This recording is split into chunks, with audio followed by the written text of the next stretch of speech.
ಎಲ್ಲರಿಗೂ ಯೇಸು ಕ್ರಿಸ್ತನ ಮಧುರವುಳ್ಳ ನಾಮದಲ್ಲಿ ನಿಮ್ಮೆಲ್ಲರಿಗೂ ಹೃದಯಪೂರ್ವಕವಾದ ವಂದನೆಗಳು. ಈ ಉದಯ ಕಾಲದ ಆತ್ಮಿಕ ಉಪಹಾರ ಕಾರ್ಯಕ್ರಮಕ್ಕಾಗಿ ಎಲ್ಲರಿಗೂ ಶುಭ ಮುಂಜಾನೆ. ದೇವರು ನಿಮ್ಮನ್ನು ಆಶೀರ್ವಾದ ಮಾಡಲಿ. ಸ್ನೇಹಿತರೆ, ಪ್ರಿಯರೇ, ಆತ್ಮೀಯರೇ, ಈ ಮುಂಚಾನ ವೇಳೆಯಲ್ಲಿ ಪ್ರತಿದಿನವೂ ದೇವರು ನಮಗೆ ಕೊಡುವಂತ ಆಶೀರ್ವಾದ ವಚನಗಳನ್ನು ನಾವು ನೋಡಿಕೊಂಡು ದೇವರ ಆಶೀರ್ವಾದವನ್ನು ಹೊಂದಿಕೊಳ್ಳೋಣ. ದೇವರು ಈ ದಿನ ಕೊಟ್ಟಂತ ಆತನ ವಾಕ್ಯ ಸತ್ಯವೇದದಲ್ಲಿರುವಂತಹ ಕೀರ್ತನೆ ಎಂಬ ಪುಸ್ತಕ. ಆ ಪುಸ್ತಕದಲ್ಲಿರುವಂತ 43ನೇ ಕೀರ್ತನೆ 5ನೇ ವಚನದಲ್ಲಿ ವಚನ ಹೀಗೆ ಹೇಳುತ್ತದೆ: ನನ್ನ ಮನವೇ ನೀನು ಕುಗ್ಗಿ ಹೋಗಿರುವುದೇನು, ಹೀಗೆ ವ್ಯಥೆ ಪಡುವುದು ಯಾಕೆ? ದೇವರನ್ನು ನಿರೀಕ್ಷಿಸು, ಆತನೇ ನನಗೆ ರಕ್ಷಕನು, ದೇವರು ಆಗಿದ್ದಾನೆ, ನಾನು ಇನ್ನು ಆತನನ್ನು ಸ್ತುತಿಸುವೆನೆ ಎಂಬುದಾಗಿ. ಸ್ನೇಹಿತರೆ, ಪ್ರಿಯರೇ, ನೋಡ್ರಿ, ಮನುಷ್ಯರಾಗಿರುವ ನಾವು ನಮ್ಮ ಮನಸ್ಸಿಗೆ ಒಂದೊಂದು ಸಮಯದಲ್ಲಿ ನಾವು ಬಲಪಡಿಸಬೇಕಾಗ್ತದೆ. ಯಾಕೆಂದ್ರೆ ಎಷ್ಟೋ ಸಮಯಗಳಲ್ಲಿ ನಮ್ಮ ದೇಹ ಬಲವಾಗಿದ್ರು ನಮ್ಮ ಮನಸ್ಸು ನಮ್ಮನ್ನ ಏನ್ ಮಾಡ್ತದೆ ಅಂದ್ರೆ ಸೋತು ಹೋಗುವಂತೆ, ಯೋಚನೆ ಮಾಡುವಂತ ರೀತಿಯಲ್ಲಿ ನಮ್ಮ ಮನಸ್ಸು ನಮ್ಮನ್ನ ಭಯಪಡಿಸ್ತಾ ಇರ್ತದೆ. ಹೌದು, ಮನುಷ್ಯ ಆರೋಗ್ಯವಾಗಿದ್ದು ಚೆನ್ನಾಗಿ ಎಲ್ಲಾ ರೀತಿಯಲ್ಲಿ ಇದ್ದರೂ ಕೂಡ ಮನುಷ್ಯ ಅನ್ಕೊಳ್ತಾನೆ, ನಾನು ಇನ್ನ ಹೆಚ್ಚಿನ ದಿನ ಬದುಕ್ಬೋದಾ, ಬದುಕಕ್ಕಾಗಲ್ಲ, ಆ ಕೆಲಸ ಆಗತ್ತಾ, ಆಗಲ್ಲ.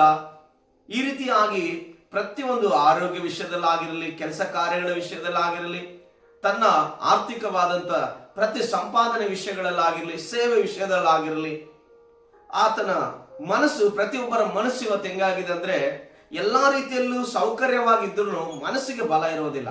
ಅದಕ್ಕೆ ಇಲ್ಲೊಬ್ಬ ಭಕ್ತನು ತನ್ನ ಮನಸ್ಸನ್ನು ಏನ್ ಮಾಡ್ತಾ ಇದ್ದಾನೆ ಅಂದ್ರೆ ಬಲಪಡಿಸಿಕೊಡ್ತಾ ಇದ್ದಾನೆ. ಯಾವ ರೀತಿಯಲ್ಲಿ ಅಂತ ಹೇಳಿದ್ರೆ, ನನ್ನ ಮನವೇ ನೀನು ಕುಗ್ಗಿ ಹೋಗಿರುವುದು ಏನು, ಹೀಗೆ ವ್ಯಥೆ ಪಡುವುದು ಯಾಕೆ?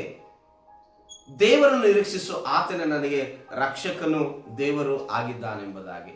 ನೋಡ್ರಿ, ಮನಸ್ಸಿಗೆ ಭಕ್ತನ ಹೇಳ್ತಾ ಇದ್ದಾನೆ, ಮನಸ್ಸೇ ಯಾಕೆ ನೀನು ಚಿಂತಿಸ್ತೀಗಿ, ಏನ್ ಆಗ್ಬಿಡ್ತದಂತ ಯಾಕೆ ನೀನು ಆಲೋಚನೆ ಮಾಡ್ತಿದ್ದೀಗಿ? ದೇವ್ರ ಮೇಲೆ ನಿರೀಕ್ಷೆ ಇಟ್ಕೋ.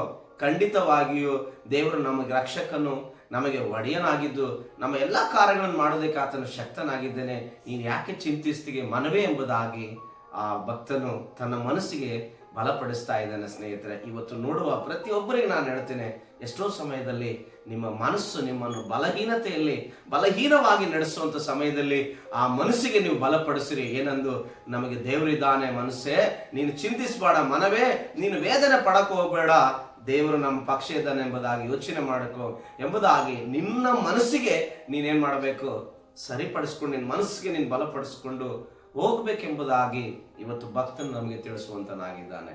ದೇವರು ಈ ವಾಕ್ಯವನ್ನು ದೇವರ ಆಶೀರ್ವಾದ ಮಾಡಲಿ, ಈ ಮಾತುಗಳು ದೇವರ ಆಶೀರ್ವಾದ ಮಾಡಲಿ. ನೋಡುವ ನಿಮ್ಮನ್ನೆಲ್ಲರೂ ಕೂಡ ದೇವರ ಆಶೀರ್ವಾದ ಮಾಡಲಿ. ನಾನು ನಿಮಗಾಗಿ ಪ್ರಾರ್ಥಿಸುವನಾಗಿದ್ದೇನೆ. ದೇವರ ಮಕ್ಕಳೇ, ಪರಲೋಕದಲ್ಲಿರುವ ಒಳ್ಳೆಯ ತಂದೆಯೇ, ಈ ದಿನ ಕರ್ತನೆ ಭಕ್ತನಾಗಿ ಹೇಳಿದ ಹಾಗೆ, ನನ್ನ ಮನವೇ ನೀನು ಕುಗ್ಗಿ ಹೋಗಿರುವುದು ಏಕೆ, ಚಿಂತಿಸುವುದು ಏಕೆ ಎಂಬುದಾಗಿ ತನ್ನ ಮನಸ್ಸಿಗೆ ಕರ್ತನೆ ಬಲಪಡಿಸಿಕೊಳ್ಳುವುದಕ್ಕಾಗಿ ದೇವರೇ ಆ ಭಕ್ತನು ಮಾಡಿದ ಹಾಗೆ ಇವತ್ತು ನಾವು ನೋಡುವ ಪ್ರತಿಯೊಬ್ಬರು ಕೂಡ ಕರ್ತನೆ, ನಮ್ಮ ಮನಸ್ಸು ಎಷ್ಟೋ ಸಮಯಗಳಲ್ಲಿ ನಮ್ಮನ್ನು ಬಲಹೀನತೆಯಲ್ಲಿ ನಡೆಸುವಂತ ಸಮಯಗಳಲ್ಲಿ ಅದನ್ನು ಬಲಪಡಿಸಿಕೊಳ್ಳುವುದಕ್ಕೆ ಕರ್ತನೆ ಇವತ್ತು ಈ ವಾಕ್ಯವನ್ನು ನಮಗೆ ಕೊಟ್ಟಿದ್ದಕ್ಕಾಗಿ ಸ್ತೋತ್ರ. ದೇವ, ನೋಡುವ ಪ್ರತಿಯೊಬ್ಬರನ್ನು ಅವರವರ ಮನಸ್ಸುಗಳನ್ನು ಅವರೇ ಕರ್ತನೆ ಬಲಪಡಿಸಿಕೊಂಡು ವಿಷಯಗಳಲ್ಲಿ ದೃಢಪಡಿಸಿಕೊಂಡು ಹೋಗುವುದಕ್ಕೆ ಅವರಿಗೆ ಕೊಟ್ಟ ಜ್ಞಾನದಲ್ಲಿ ಅವರನ್ನು ನಡೆಸುವುದಕ್ಕಾಗಿ ನಿನಗೆ ಸ್ತೋತ್ರ ಹೇಳ್ತೇನೆ. ನೋಡುವ ಪ್ರತಿಯೊಬ್ಬರನ್ನು ಆಶೀರ್ವದಿಸು, ನಿನ್ನ ನಾಮ ಮಹಿಮೆಪಡಿಸಿಕೋ, ನೀನೇ ಮಹಿಮೊಂದು, ಯೇಸುವಿನ ನಾಮದಲ್ಲಿ ತಂದೆಯೇ, ಆಮೆನ್. ಎಲ್ಲರಿಗೂ thank you. God bless you. ದೇವರು ನಿಮ್ಮನ್ನು ಆಶೀರ್ವಾದ ಮಾಡಲಿ.